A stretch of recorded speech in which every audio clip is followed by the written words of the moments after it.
Welcome to this lecture, that is glycolysis, a very basic topic. So what do you mean by glycolysis? As the name suggests, glyco and lysis. So that is breakdown of glucose. So guys, this is a pathway which converts glucose to the pyruvate in the aerobic condition, that is oxygen, and glucose to the lactate in the anaerobic condition. Do you know guys, this is the only pathway in our body which can operate in the anaerobic condition. Like RBCs, they are using it in anaerobic condition, for example. Site of glycolysis. So all the enzymes of glycolysis are present in cytoplasm. What is the purpose of glycolysis? The purpose of glycolysis is to generate ATP by the breakdown of glucose. When the glucose is broken down, it is converted to pyruvate, the 2 moles of pyruvate, which can further convert into acetyl-CoA, which can be utilized in the Krebs cycle. And Krebs cycle generates NADH, FADH2 molecules, which enters into the ETC pathway to make ATPs. So guys, let's start with the basic steps of glycolysis and the important questions then we will see. So first of all, when the glucose enters into the cell using the glucose transporters, right, what happens? The glucose is first of all converted to glucose 6-phosphate. That is our first step. Name of enzyme is hexokinase or the glucokinase. Guys, all the kinases are generally magnesium dependent and they use ATP here. So in this reaction, when the glucose is converted to glucose 6-phosphate, one of the ATP is used and converts to ADP. So what I get is glucose 6-phosphate. So guys, why every sugar is phosphorylated at first step? So that is your question. So all the sugars are phosphorylated at first step. You know why? Because the addition of phosphate gives them a charge, negative charge. And this will prevent the sugar to exit from the cell membrane, right? So basically we have trapped the sugar inside the cell membranes, right? So every sugar, what I mean to say is like galactokinase for the galactose, fructokinase enzyme for the fructose, and glucokinase enzyme for the glucose. So these enzymes are the kinases of the sugars and they add phosphate and trap the sugar inside the cell membrane, right? Now our next question on this topic is, what is the difference between hexokinase and glucokinase? So guys, hexokinase is present in almost all the cells. Glucokinase is present specifically in liver and the beta cells of pancreas. Now in the beta cells of pancreas, they have also a role in insulin secretion by generation of ATP by the glycolysis process. So glucokinase is very important in beta cells for this purpose also. Then hexokinase has a very low Km value. Now the Km value means they can bind glucose even at a low concentration. So guys, that is how the hexokinase present in the brain and the RBC is ensuring the constant supply of the glucose to these tissue, because they are able to bind even at a low concentration and brain needs glucose all the time. So this enzyme is very important in these tissues. The glucokinase enzyme, that is binding the glucose only at a higher concentration of glucose, like in the postprandial situation when you have consumed the food, when the glucose concentration is very high. So that is why my liver will be able to take glucose only if the blood sugar is high and store it in the form of glycogen. Similarly, beta cells will take the glucose and release the insulin when the sugar concentration is high. So the Km value of glucokinase is high and for the hexokinase it is low, right? Then Vmax of the hexokinase is also low. The Vmax or the maximal velocity of the glucokinase is also high.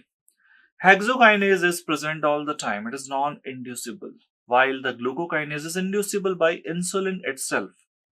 In the regulation, hexokinase is inhibited by the product, that is glucose 6-phosphate, while glucokinase is not inhibited by its own product, that is glucose 6-phosphate. So glucose 6-phosphate is not a feedback regulator of glucokinase. But guys, glucokinase is regulated in some other way by fructose 6-phosphate. See, when the fructose 6-phosphate is present, the glucokinase is inactivated because it is translocated to the nucleus and it binds to a GKRP, that is glucokinase regulatory protein. Fine. When the glucose is available, glucokinase regulatory protein leaves the glucokinase and it is appearing in the cytoplasm and it is activated. So in summary, when glucose is available, the glucokinase regulatory protein releases the glucokinase from the nucleus and it becomes active. And when the fructose 6-phosphate is present during glycolysis, it is made, the fructose 6-phosphate will be inactivating the glucokinase by making it to translocate to the nucleus and bind it to the glucokinase regulatory protein. Right. So these are the important differences, and one of the important question, the differences between hexokinase and glucokinase. Right. Now, let's move to our next point. Guys, this reaction, that is hexokinase, is irreversible. Fine. In the glycolysis, what are the names of irreversible reaction? Question. So there are three reactions: hexokinase, phosphofructokinase number 1, and the pyruvate kinase. So these three reactions are irreversible in the pathway of glycolysis. So I have discussed three questions with you. Number 1, the differences between hexokinase, glucokinase, why every sugar is phosphorylated at first step, and number 3, the irreversible steps of glycolysis. So these three you should remember. Let's move toward the step number 2. So in the step number 2, guys, the glucose 6-phosphate is now converted to fructose 6-phosphate. So this enzyme is nothing but just a phosphohexose isomerase. So it's an isomerase type of enzyme. As you know, glucose is a aldo sugar and fructose is a keto sugar, so they are isomers. So fructose 6-phosphate is formed, right? So this is the one fate of glucose 6-phosphate. Now the question, what are the other fates of the glucose 6-phosphate in our cells? So guys, remember, the one fate is glycolysis. The second fate of glucose 6-phosphate is formation of glycogen in the liver. That is the most common fate of glucose 6-phosphate in the fat state liver, like after consumption of food. Right guys, liver makes glycogen. Okay. And the third fate of glucose 6-phosphate is, guys, it will enter into the HMP shunt, hexose monophosphate shunt. And there it will be making ribose 5-phosphate sugar. And these ribose 5-phosphate sugars are important for making nucleotides, purines and pyrimidine nucleotides, which are very important for what? For DNA synthesis. So these are the three fates of glucose 6-phosphate in our cells. Now moving to the next reaction. Fructose 6-phosphate is then converted to fructose 1,6-bisphosphate. Third enzyme is called as PFK1. Guys, PFK1 is the rate limiting step and it is also called as a committed step of glycolysis. Now guys, committed step simply means, at the branch point, after this the branching will happen, right? And this enzyme commits the pathway for the production of the final product, that is pyruvate. So that is why we call it committed step. And not always committed steps are same as rate limiting steps, right? So rate limiting, we can say PFK1, but other regulatory steps in glycolysis are also, like I told you, glucokinase or hexokinase. Then we have PFK1 and then we have pyruvate kinase, right? So it's better to use the words regulatory steps, right, instead of rate limiting steps. Okay. Now, next point. Guys, PFK1 has made fructose 1,6-bisphosphate using 1 ATP. So there is also 1 ATP used here because it's a kinase. Fine. PFK1 regulation now. So guys, regulation of PFK1 is again very important because this is the enzyme which is very important regulatory step. So what do you think it will be activated by? So when our cells have high energy like ATP and citrate. So these two are the signals of high energy. So these two inhibits the PFK1.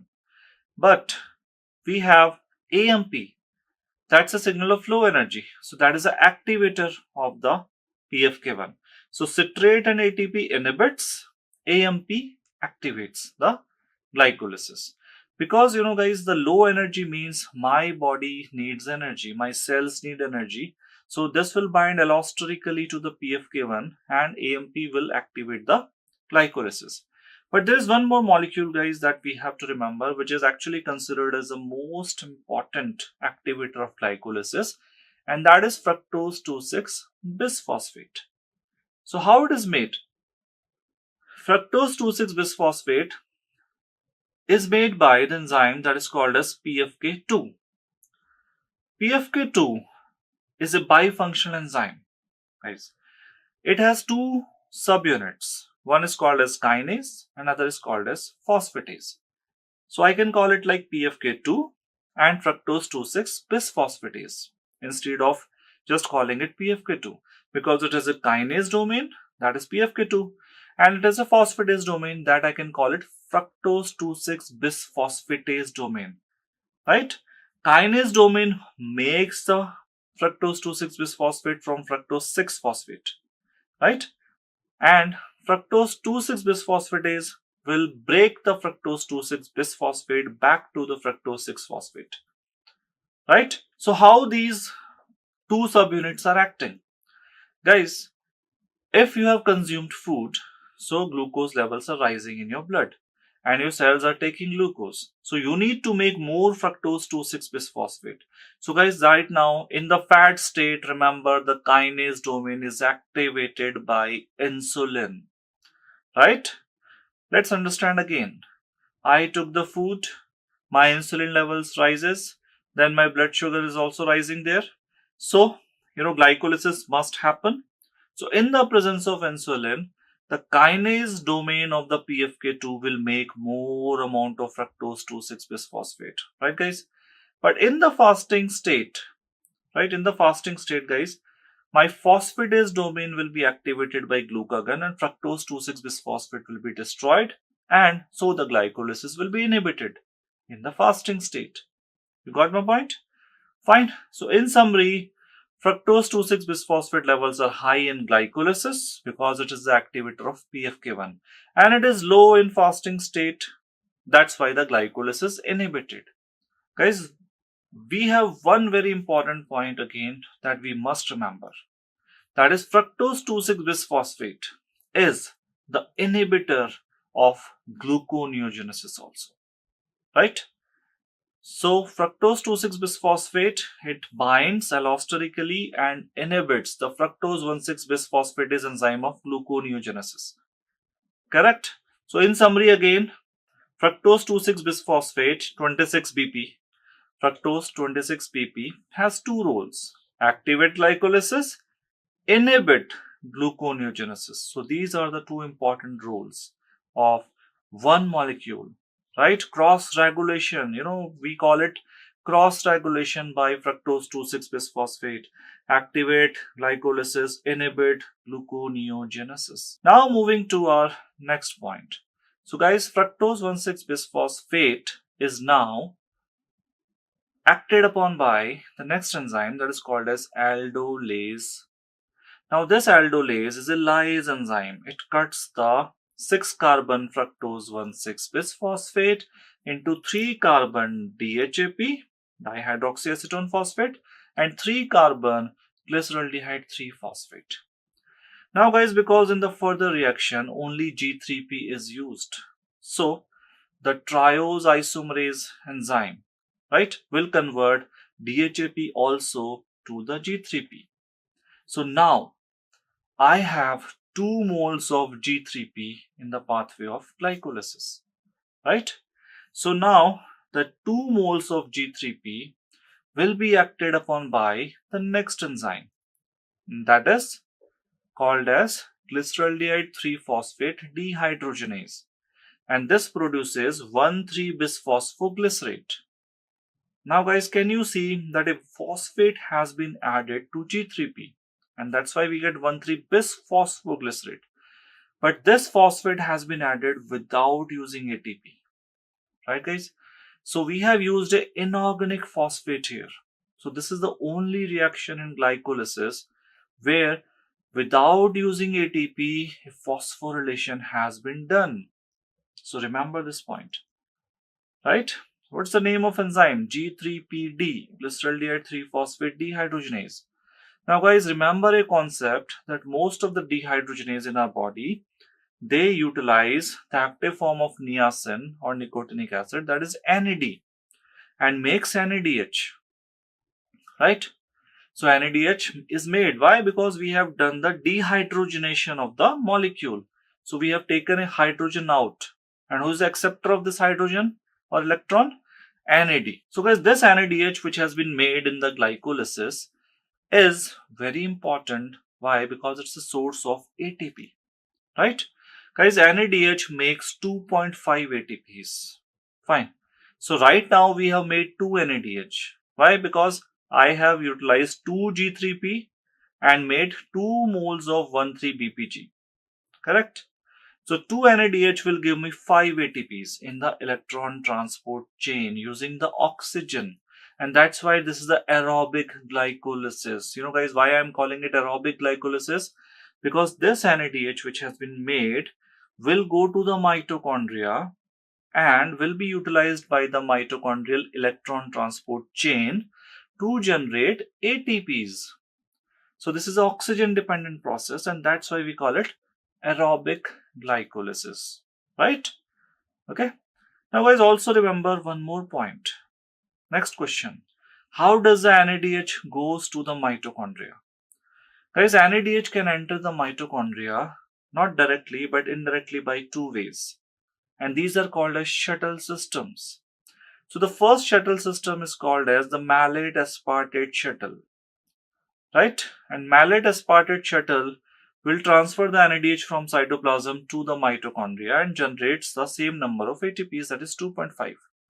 But we have one more shuttle system which is operating in some tissues like brain and skeletal muscles, right? Which is faster but makes less ATP. That is called as glycerol phosphate shuttle. Guys, in the glycerol phosphate shuttle, the NADH which has been transported from the cytoplasm to the mitochondria is actually converted to FADH2, right? So the NADH was in cytoplasm, but once it is transported to the mitochondria, what we get is FADH2, right? So these reactions I will cover in some other pathway in details, but right now you just understand that how to transfer the NADH to the mitochondria. So one is malate aspartate shuttle, other is glycerol 3-phosphate shuttle. Glycerol 3-phosphate shuttle converts NADH to FADH2 inside the mitochondria. So that's why there is a loss of 1 ATP per NADH, right? Because FADH2 makes 1.5 only, 1.5 ATPs only, and NADH makes 2.5 ATPs. So for 2 NADH, I got 2 ATP losses, right? So there is a loss of 2 ATPs. So it operates in brain and skeletal muscle. You know, it is faster but makes lesser ATP, right? It may be possible that your brain needs a faster supply of ATP, quick response, or maybe the muscles need the quick response. That's why these tissues may be using glycerol phosphate also, right? Glycerol phosphate shuttle. So now next question at the same point. There is an inhibitor that is called as iodoacetate.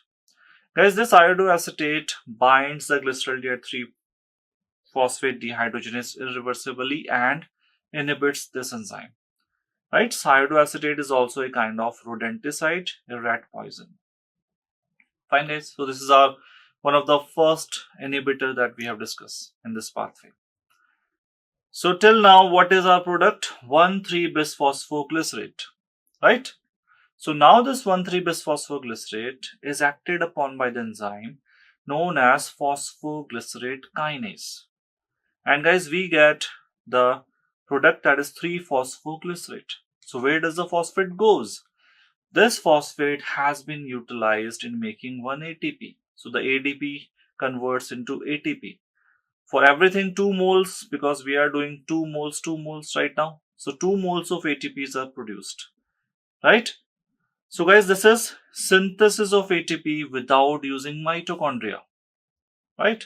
What do you call this? Substrate level phosphorylation. The synthesis of ATP without using mitochondrial ETC is called as substrate level phosphorylation. And in glycolysis, we have 2 examples of substrate level phosphorylation. The number 1 is the phosphoglycerate kinase, and the number 2 is pyruvate kinase, the last step. Right? It will be the last step in the pathway. Now moving to the next question. Guys, there is a poison that is called as arsenic. Right? Guys, this arsenic, it binds to enzyme that is called as 1,3-bisphosphoglycerate. Actually, it is not the inactivator of the phosphoglycerate kinase. Fine. How does the arsenic act? Guys, arsenic is the phosphate analog, right?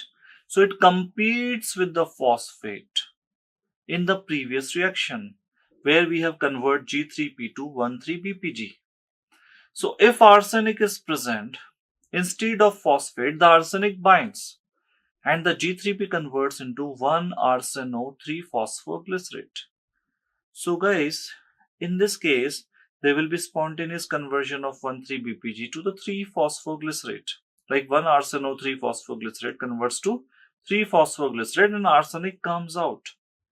But this reaction produces no ATP, right? Because phosphate was not involved here. Instead of phosphate, its analog, its competitor, arsenic acted, isn't it? So I got no ATPs here if arsenic is present. And that's why, guys, arsenic is not the actual inhibitor of the pathway, but arsenic is the uncoupler of this substrate level phosphorylation, right? It uncouples. It doesn't allow the formation of ATPs. So it is not allowing the coupling of the reaction plus ATP synthesis together. So I can call it uncoupler of substrate level phosphorylation at this particular step. Right, guys? So that's how the arsenic acts. Arsenic can act in some other ways that we'll discuss in the next topics. Now, what is our product? 3-phosphoglycerate. We also get ATPs. I tell you the name of inhibitors. So guys, this 3-phosphoglycerate is now acted upon by the enzyme that is called as a mutase, and I will be getting 2-phosphoglycerate, right? So that is nothing but just a intramolecular rearrangement, right? So now 2-phosphoglycerate is made, which is now acted upon by enolase enzyme, which makes the phosphoenol pyruvate, right? So phosphoenol pyruvate is made. Now guys, very important question here is that fluoride, which is an important inhibitor of glycolysis, inhibits the enolase enzyme, right? So that's how the enolase is inhibited. Fine.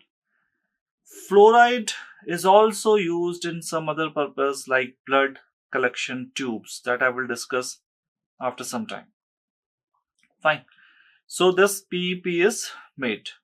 Now in the last step, guys, the 2 moles of PEP are converted into 2 moles of pyruvate. Name of enzyme is pyruvate kinase. It also generates 2 ATP, and that's why it is an example of substrate level phosphorylation. Right? Pyruvate kinase is again a regulatory enzyme. It is activated by fructose 1,6-bisphosphate, that was made previously in the steps. So the product which was made in the previous steps is activating the last step. So sometimes we call it as a feed forward activation, right? Feed forward activation is the term, right? It is inhibited by the alanine, right? Alanine inhibits the pyruvate kinase enzyme. So guys, that's how we got the two pyruvate molecules, right? Now moving to the other points, guys, I was talking about blood collection tubes, right? So that will be given to you in your spotting or maybe also in your theory or viva exams. See guys, normally we use various types of blood collection tubes, right, with different color coding. The sum of few that you should know are shown here, right? So the number one, let's say, is the red vial. Guys, the red capping vial, that is red vial, is called as a plain vial. Guys, this plain vial we use in the hospital setup for all the basic biochemistry tests which are based on serum, right? So we separate the serum from the blood, right? Using these tubes, we collect the blood first, then separate the serum and use it in all the basic biochemistry test. Now, what are the basic biochemistry test? Guys, everything like all the enzymes, all the hormones, right? Lipid profile, which contains, let's say, cholesterol, okay? Then KFT, kidney function test, which may be like urea and creatinine. Liver function test, which is like, bilirubin and some enzymes like AST and ALT, okay? So all the basic biochemistry, including hormones, antibodies, and drugs, is done in the red vial, which is also called as a plain vial. Why it is called as a plain vial? Because there is no additive present inside the plain vial, right guys? Then the second important vial that you should know, the important vacutainer or the blood collection tube or the vial, these all three are the same words, okay? So the second you must know is a gray vial. Guys, the gray top vial contains fluoride and the oxalates, right? So fluoride and oxalate, and you know what is the importance of fluoride. So this fluoride inhibits the glycolysis, and that's why for the sample collection for the blood glucose estimation, what I'm using? This particular vial that is color coded as gray. Fine guys. So for the estimation of the glucose levels, we use the gray vial. Why? Because it contains fluoride. So why I need to add fluoride? What is so important? See guys, it is important. Suppose in the hospital, you gave the sample at 9 a.m., right? And the sample was processed for the testing at 10 a.m. Okay, so there is a gap of 1 hour in between. So in this 1 hour, the RBCs which are present in the blood, they keep on using the glucose. And if they keep on using the glucose at a very fast rate, because that's the only source of energy to them, the glucose levels will decline, right? Suppose your glucose was 110 mg per dl, but now after 1 hour, it is coming out just 100 or 90 mg per dl. So then, your values have been changed. And the diagnosis of a particular disease you can miss. Like you can miss the diabetes, for example, in a particular patient. So that is why, guys, if you give the sample in a fluoride vacutainer, the glycolysis will be inhibited. And if the glycolysis is inhibited, then you will get the actual values, right? And one more point, guys. We have added oxalate also to this fluoride tube, which is an anticoagulant, right? So it will prevent the formation of clot. So we will use the plasma sample here, and the plasma samples are faster to be processed. We don't have to wait for serum to separate. And that's why we should use a fluoridated vial that is gray in color. Then guys, some other vials which may be there, right, in your hospital or college right now, and that can be given to your exams, is the next one, that is, let's say, green. Guys, green is used for ABG analysis, arterial blood gas analysis. Then we have the next one, that is the purple or the lavender. Guys, this is used for hemogram, like let's say hemoglobin levels, also used for HbA1c levels, which is a test for diabetes diagnosis, right? And also for the ESR levels, which is like a test for identification of inflammatory process in your body, right? Then guys, we have this next one, that is the gray that we have already discussed. Guys, remember the gray vial is also used for alcohol estimation, right? Blood alcohol estimation. Okay, so these are the few vials or vacutainers that you must know. The most important for you is definitely the one which is gray colored. So moving to our next point. So guys, in this glycolysis, right, how many, this was aerobic glycolysis that I have discussed. How many ATPs are formed? So answer is 7. How? Answer is 7 because guys, I got 2 NADH. So for 2 NADH, I got 5 ATPs. Then I got 2 ATPs, right? At the substrate level phosphorylation by phosphoglycerate kinase, and again 2 ATPs for the SLP done by the pyruvate kinase, substrate level phosphorylation by the pyruvate kinase. So total I got is 9, right? 5 from the 2 NADH and 4 from the substrate level phosphorylation, 2 plus 2. But minus 2 I have to do. Why? Because 1 is used by PFK1 and 1 is used by hexokinase. So what is the total number of ATPs that you got here? 7. The net profit that is the cell is getting is 7 ATPs. Always remember that questions based on number of ATPs used and produced will be asked to you in your examinations, especially the Viva examinations, right? So very few questions are there where we have to remember the number of ATPs made and produced, or I mean to say, or used. Fine. So that is our number of ATPs in the aerobic glycolysis, right? So next point is, guys, glycolysis in RBC. So guys, glycolysis in RBC, how it is different? See, it is different. See, RBC has hemoglobin. Hemoglobin carries oxygen, but still RBCs are not having aerobic glycolysis. They are not using oxygen, right? They are doing the glycolysis anaerobically. See, imagine a cell which is having a lot of oxygen but cannot use it. And that is the purpose. It is made only for transportation, not to be used, right? Isn't it? So what happens next in RBC is, guys, in the RBC glycolysis, because RBCs don't have mitochondria, right? And they don't use oxygen. So first of all, when they don't use oxygen, it is called as anaerobic glycolysis. Second thing, they don't have mitochondria, right? And that's why they don't have ETC. So that is why they cannot generate ATPs from 2 NADH. So that means they are always at loss of the ATP produced from the NADH. That is 5. So 5 ATPs are not produced in RBCs, right? Out of the 7. So what they left with? 2 ATPs only. So guys, in anaerobic glycolysis, how many ATPs are produced? Answer is 2, right? Only 2 ATPs are produced in anaerobic glycolysis. So that we should remember. Fine, guys. Now, one more thing in RBC that we should know is, what is the end product of glycolysis in RBC?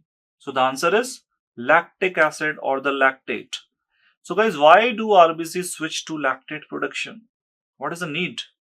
The need is, guys, very important to understand here, that in the RBC, the NADH was produced, 2 NADH, but it is not used, right? So if it is not used, what will happen? The NADH keeps on accumulating, but the NAD will be depleted. So as we have seen that NAD converts into NADH, right? So where is the NAD now? NAD is already converted to NADH. So NADH keeps on accumulating. So I don't want this. So I want to convert the NADH back to NAD. Why? Because guys, this NAD is utilized by one enzyme in glycolysis, that was glyceraldehyde 3-phosphate dehydrogenase. Remember? So G3PD was the only enzyme in the glycolysis which was using NAD. And if NAD is finished, the glycolysis will be stopped at that step. Isn't it? So we need to regenerate the NAD from the NADH. So how to do that? So guys, to do that, we have to convert the 2-pyruvate, as you can see, to the 2-lactate. So when you do this using the enzyme lactate dehydrogenase, so using the enzyme lactate dehydrogenase, NADH is reutilized and NAD is regenerated. So this NAD will be utilized again for glycolysis. Right guys? So this is the importance of making lactate. That is a regeneration of NAD for the continuation of glycolysis by the RBC at the step of G3PD. Fine. So that is one more question here. Now guys, RBC has one more important pathway. That is the pathway known as Rappaport-Lubering shunt. Guys, Rappaport-Lubering shunt is the pathway which generates 2,3-bisphosphoglycerate from the 1,3-bisphosphoglycerate. 2,3-BPG is very important, guys. You must be knowing this, that 2,3-BPG binds at the beta chains of hemoglobin, right? And release the oxygen.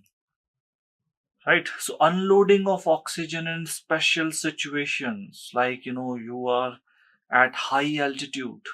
Okay, you have visited some place like Ladakh where there is a high altitude, right? And oxygen concentration is less than 50%. So your RBCs need to release all the oxygen which they have bound, right? So that your tissues can get the sufficient oxygenation. For that, we need to make 2,3-BPG, isn't it? So 2,3-BPG is very important. So let's see how it is made by Rappaport-Lubering shunt. So guys, it is simple. When you are converting G3P to 1,3-BPG, right? And 1,3-BPG to the 3-phosphoglycerate. So that is a normal glycolytic pathway, as you can see. But now, 1,3-BPG can be isomerized to 2,3-BPG. Using a mutase, right? So this 2,3-BPG will be binding at beta chains of hemoglobin and release the oxygen whenever required, right?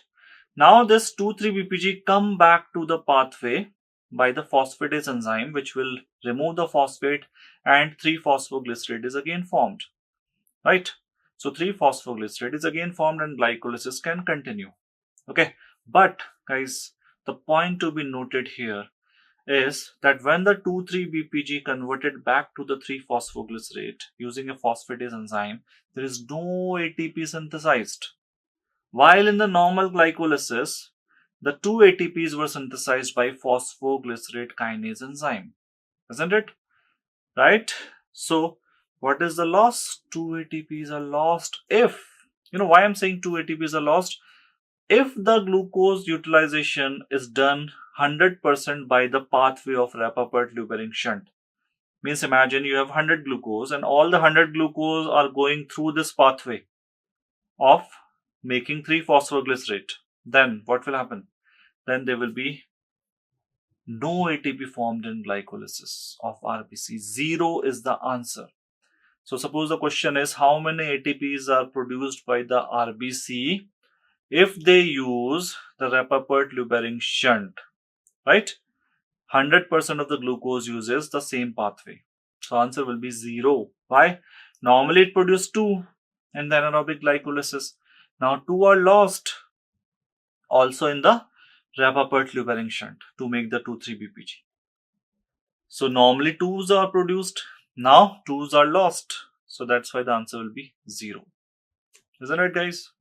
So always remember it is 0, but it is not like that. It is like, hypothetical situation that it will be 0.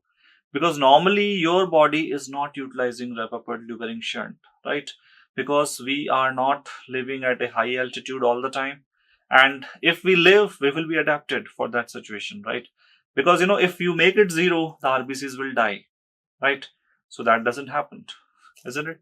So these pathways are not always 100%. These are just minor pathways which activates during the conditions of low oxygen saturation, like Rapaport-Lubering shunt is activated in the conditions of low oxygen saturation. For example, high altitude, if somebody is facing hypoxia, right, because of some other reasons, and if there is thyrotoxicosis, let's say thyroid hormones are produced in excess, thyrotoxicosis. So guys, thyroid hormones increase the basal metabolic rate and more oxygen is required for the metabolic process, for the mitochondrial etc. That's why more oxygen should be released. So thyrotoxicosis can also be there. So these are the some points like where you need more oxygen. Okay. Or the placenta, right, where the baby has to get the blood from the mother, right? Fetal hemoglobin has very high affinity for oxygen, right? So mother's hemoglobin releases the oxygen easily in the presence of 2,3 bpg. So placenta can also be the point here. So guys, these are the points in the RBCs that we have to remember. So again, summarizing is that, in anaerobic glycolysis of RBC, 2 ATPs are produced, and the Rapaport-Lubering shunt generates the 2,3 bpg. Number of ATPs produced in Rapaport-Lubering shunt, if all the glucose uses that pathway, is 0. That you have to remember. Fine. So that will be 0. Now, guys, looking at disorders, the one important disorder in the glycolytic pathway is the pyruvate kinase deficiency. Pyruvate kinase deficiency is not very common, it's rare disease, but it presents with hemolytic anemias. Guys, hemolysis simply means the breakdown of RBC membrane, okay, and the death of RBCs. So hemolysis, RBC cells are ruptured. Why? What happens? See, if the pyruvate kinase is deficient, this is the last step, but it also generates 2 ATP, which are very important. So if the pyruvate kinase deficiency is there, the number of ATPs produced by RBC will be very less, right? So when the number of ATPs produced are less, what will happen? Guys, there is enzyme on the cell membrane of every cell, that is sodium potassium ATPase.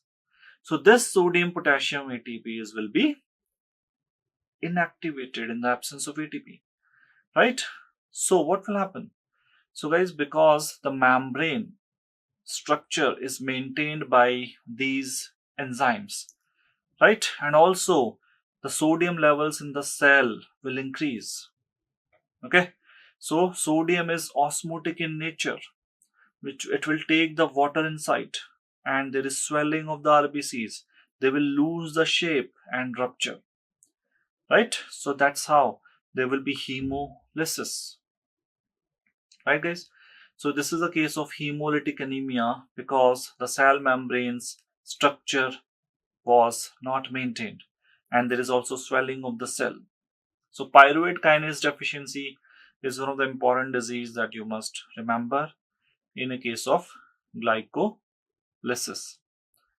So guys, in summary, what you have to remember is the regulation of glycolysis at the level of hexokinase or the glucokinase, PFK1, pyruvate kinase. Then you have to remember the name of 3 inhibitors: fluoride, arsenic, and iodoacetate, right? Then you have to remember the number of ATPs are produced, how they are produced, 7 ATPs, how they are produced. And then you have to remember that what is the special differences in RBC which are happening in the glycolysis.